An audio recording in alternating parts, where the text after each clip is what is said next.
उत्तराखंड देश को एक नया और बड़ा मैसेज देने जा रहा है। उसकी शुरुआत आज हो चुकी है। विधानसभा में सरकार की तरफ से जो यूसीसी का बिल है वो पेश किया गया है। हमारे साथ वित्त मंत्री प्रेमचंद अग्रवाल साहब हैं। सीएम के साथ आप आए थे अंदर। सर, कितना बड़ा पहल इसको माना जाए? देखिए, उत्तराखंड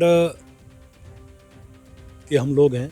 हम सब बहुत सौभाग्यशाली हैं कि आज जिस प्रकार से यूसीसी बिल ले किया गया, और निश्चित रूप से देश का ये पहला राज्य है जहां समान नागरिक संहिता की ओर हम लोग बढ़ रहे हैं। और आप जानते हैं कि जब 12 फरवरी 2022 को माननीय मुख्यमंत्री जी ने चुनाव से पहले कहा था कि हमारी सरकार आएगी तो हम समान नागरिक संहिता लागू करेंगे, कमेटी भी नहीं, वो सारा विषय आपके सामने है। और जिस प्रकार से आज उसको प्रस्तुत किया गया, मैं तो समझता हूँ कि एक हम सबके लिए ऐतिहासिक क्षण है, हम सबके लिए बहुत सौभाग्य का दिन है। और आने वाले टाइम पे सभी लोगों के लिए ये बहुत एक नज़ीर बनेगी। और मुझे ऐसा लगता है कि जो स्वप्न कभी हम लोगों ने जनसंघ के रूप में देखा था, भारतीय जनता पार्टी के रूप में देखा था, आज उस स्वप्न को हम लोग यहाँ साकार कर रहे हैं।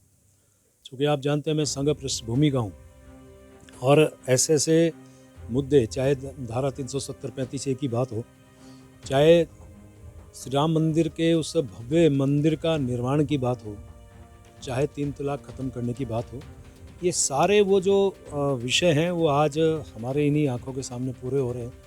आज मैं बहुत खुश हूँ, बहुत अंदर से मन बहुत आनंदित है। मैं माननीय मुख्यमंत्री जी को बहुत बधाई और शुभकामनाएं। प्रधानमंत्री नरेंद्र मोदी भी लगातार इस मुद्दे पे आप लोगों से बातचीत करते रहे। उनका दिशा निर्देश, मार्गदर्शन कैसा रहा इस पूरे प्रकरण की अगर हम बात करें? देखिए, हम लोगों ने कहा ना कि हम जनसंघ और भारतीय जनता पार्टी के रूप में इस विषय को हमेशा रखते रहे हैं। और माननीय प्रधानमंत्री जी हमारे देश के यशस्वी प्रधानमंत्री तो हैं ही, हमारे मार्गदर्शक भी हैं। और जिस प्रकार से उनके नेतृत्व में आज देश विकास की नई नई गाथाएं लिख रहा है, उसी तरह से इस प्रकार के जो काम हैं जिसको लोग स्वप्न में सोच नहीं सकते थे, और कुछ पार्टियां जो सत्ता में रही वो हिम्मत नहीं कर पाती थी किसी भी कारण से, और आज साहसिक निर्णय इसी सरकार के, यानी माननीय मोदी जी के नेतृत्व में बनी सरकार साहसिक निर्णय भी ले रही है। और जो सनातनी विषय हैं वो भी पूरे हो रहे हैं। यानी कि जब हम लोग, कभी कहा जाता था हमें विश्व गुरु का मतलब क्या है?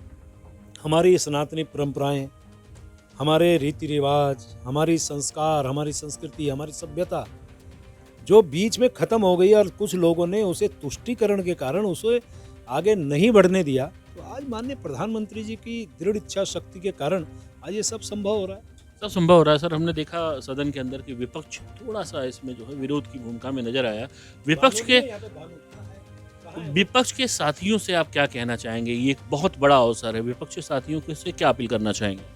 देखिए, विपक्ष को समझना चाहिए कि हम ये मुद्दा कोई किसी जाति धर्म के लिए नहीं लाए, ये तमाम लोगों के हित में ये लाया गया ये विधेयक है। उनको इसमें सहयोग करना चाहिए। हम तो उनसे भी अपील कर रहे हैं, आइए सहयोग करें, विचार विमर्श करें, व्यापक अपना दृष्टिकोण रखें, आए इस ऐतिहासिक क्षण में वो भी इसके भागीदार बने। इस ऐतिहासिक क्षण में विपक्ष भी भागीदार बने, ये कहना है सरकार का। निश्चित तौर पे ये विधेयक देश के लिए या देश के अन्य राज्यों के लिए एक नज़ीर बनेगी। अन्य राज्य भी इस पे आगे काम करेंगे। कैमरामैन रुपेश नेगी के साथ मैं इंकरा है, देहरादून।